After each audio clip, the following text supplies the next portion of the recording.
Praise the lord. యేసునామమే జయము. మన రక్షకుడు మన విమోచకుడైన యేసుక్రీస్తు అతి పరిశుద్ధమైన నామంలో అందరికీ వందనాలు. చిన్న ప్రార్థన ద్వారా ఉదయకాల వాక్య భాగం ధ్యానించుకుందాము. పరిశుద్ధుడ మహాగణుడైన దేవ యేసయ్య, సర్వాధికారి నాయన, మీకే వేలాది వందనములు కృతజ్ఞత స్తుతి స్తోత్రం చెల్లించుకుంటున్నాను దేవ ఉదయకాలం ప్రభు వాక్య భాగం ధ్యానిస్తుండగా వాక్య భాగం మాకు అర్థమవట్లు సహాయం చేసి మీ కృపలో బలపరిచి మీకు మాదిరిగా మమ్మల్ని నడిపించమని చిన్న ప్రార్థన యేసునామములో అడిగి వేడుకుంటున్నాను తండ్రి. Amen amen. కొరింథీయులకు రాసిన మొదటి పత్రిక 3వ అధ్యాయం 13వ వచనం. వాని పని కనపడును, ఆ దినము దానిని తేటపరచును, అది అగ్ని చేత బయలుపరచబడును, మరియు వాని పని ఎట్టిదో దానిని అగ్నియే పరీక్షించును. ఆమె దేవుడి వాక్య భాగం దీవించును కాక. ప్రభునందు ప్రియులారా, ఇక్కడ వాక్య భాగంలో గమనించినట్లయితే వాని పని కనపడును, ఆ దినము దానిని తేటపరచును, అది అగ్ని చేత బయలుపరచబడును, మరియు వాని పని ఎట్టిదో దానిని అగ్నియే పరీక్షించును.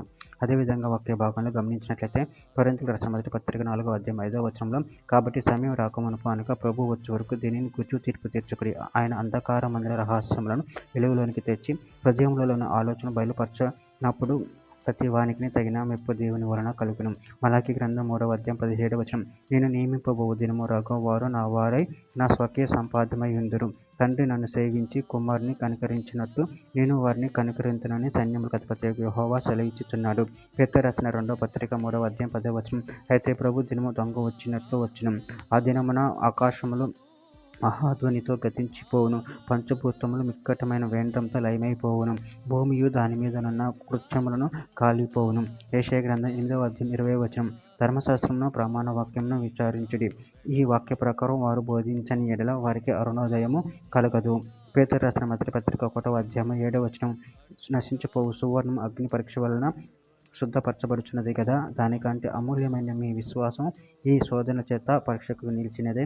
యేసుక్రీస్తు ప్రత్యక్షమైనప్పుడు మీకు మెప్పును మహిమయు ఘనతయు కలుగుటకు కారణమగును. మత్తయి సువార్త 7వ అధ్యాయం 25వ వచనం. వాన కురిసెను, వరదలు వచ్చెను, గాలి విసిరి ఆ ఇంటి మీద కొట్టెను గాని దాని పునాది బండ మీద వేయబడెను కనుక అది పడలేదు.